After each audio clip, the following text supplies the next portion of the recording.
शिव कथा कर रही है। हम मुर्दे को मंजिल नहीं दे रहे, मुर्दा हमको मंजिल दे रहा। कथा कर रही है शिव महापुराण। तारकासुर मर गया, तारकासुर के 3 बेटे, तारकाक्ष, विदुमाली, कमलाक्ष की।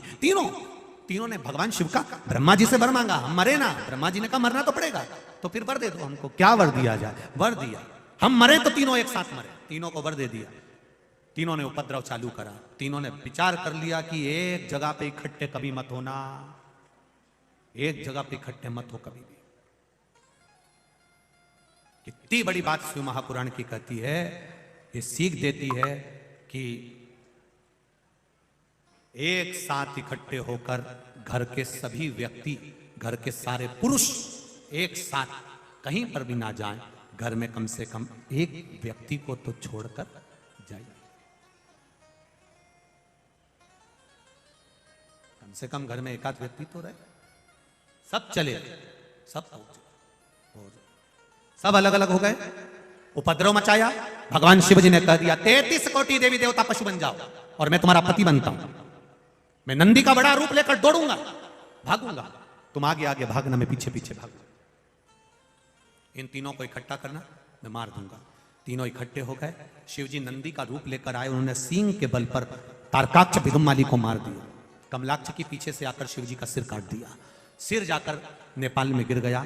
शंकर भगवान का धड़ भूमि पर गिर गया। जैसे भूमि पर गिरा, शंकर भगवान को लगा ये तीनों अगर आज नहीं मरे तो कभी नहीं मरेंगे। शिव जी ने अपना असली स्वरूप धारण करा। त्रिशूल लेकर तारकाक्ष, विदुमाली और कमलाक्ष की तीनों को समाप्त कर दिया। देवताओं ने जय घोष करी, बोल पशुपतिनाथ भगवान की।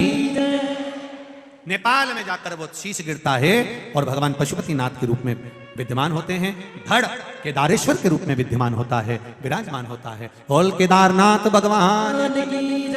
भगवान का सुंदर शिव महापुराण में पाशुपत्य अस्त्र, पाशुपत्य व्रत का वर्णन आता है। और भगवान पशुपति व्रत का जो विधान कहा गया है महाराज भगवान शंकर का, ये 5 सोमवार का व्रत होता है। इस 5 सोमवार के व्रत में अगर पुरुष और स्त्री, पति और पत्नी दोनों साथ में व्रत कर रहे हैं तो थालियां अलग अलग लगेंगी, प्रसाद अलग अलग जाएगा, दिया अलग अलग जाएगा। प्रसाद बनने का जो पात्र भी होता है, कढ़ाई, उसमें अगर हलवा बना रहे हो या सामान बना रहे हो, एक साथ नहीं बनेगा, दोनों थाली का अलग अलग बनेगा। पहले एक थाली का प्रसाद बन जाएगा, फिर दूसरी थाली का प्रसाद बनेगा। एक साथ आटा सेक कर रखा भी नहीं जाता और एक साथ 2 भाग करे भी नहीं जाते। अगर तुमने सोच लिया कि पति भी व्रत कर रहे हैं, उनकी थाली का भी एक साथ सेक लो, तो नहीं, फिर वो 2 हिस्से हो गए, वहीं से 2 हिस्से हो गए। बोलो सही है कि गलत है? मैं कढ़ैया में 2 हिस्से हो गए कि पति के लिए भी सेक लेती हूँ, मेरे लिए भी सेक लेती हूँ, लेकर जाएंगे उनकी भी थाली का भी, तो वो फल नहीं प्राप्त होगा, उस व्रत की कोई मान। शिव पुराण कह रहे हैं प्रसाद तैयार कर कर थाली में 6 दिए रखकर भगवान शंकर का सुबह के समय जब पूजन कर कर आ जाओ, शाम के समय पर प्रसाद का भाग लेकर दिए लेकर जाइए। दिए भूमि पर 6 दिए नीचे रख दीजिए। चाहे तुम दिए मट्टी के ले जाओ, चाहे तुम आटे के ले जाओ, जो तुम्हारा मन करे वैसे दीप भगवान शिव के मंदिर में लेकर जाइए। 6 दिए मंदिर में रखकर प्रसाद के 3 हिस्से कर दीजिए। 3 हिस्से प्रसाद के वहीं भूमि पर रखकर कागज, दोना, जो भी पात्र लेकर जाते हो उसमें रखकर रखिए। भगवान का पूजन अर्चना करिए। 2 भाग मंदिर में छोड़ दीजिए। 5 दिए, जो 6 दिए रखे हैं उसमें से 5 दिए प्रज्वलित करिए। 5 दियों को जलाइए। 6ठा दिया जलाना नहीं है, पर जमीन पर जरूर रखना है। उसको जलाना नहीं है, उसको जमीन पर जरूर रखना है।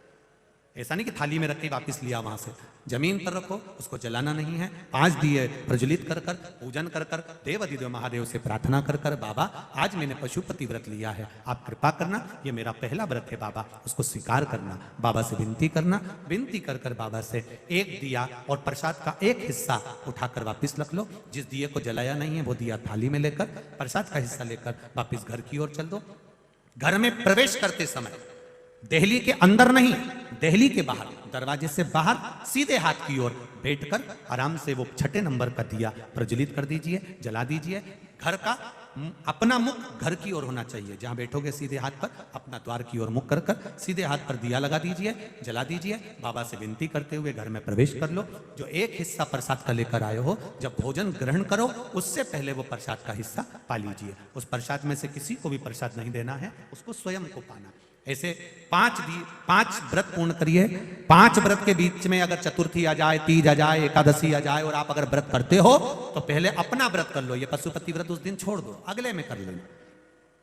और पांचवा व्रत जब रहे तब बाबा की जैसी रोज पूजन करते हो वैसी ही कर कर पांचवें व्रत के दिन एक श्रीफल भेंट जो तुमसे बन जाए बाबा के मंदिर में, और 108 या तो चावल का दाना या बेलपत्र या फूल की पंखड़ी या 108 जो भी सामग्री आपको बाबा को देना है वो चढ़ाते हुए वैसा कि वैसा ही नियम धारण करते हुए फिर प्रसाद का एक हिस्सा लेकर एक दीप लेकर दरवाजे पर लगाकर बड़े आनंद से प्रवेश करो। मेरा पशुपतिनाथ बाबा आपके मन की मनोरथ पूर्ण करे, ये भाव जागृत रहे।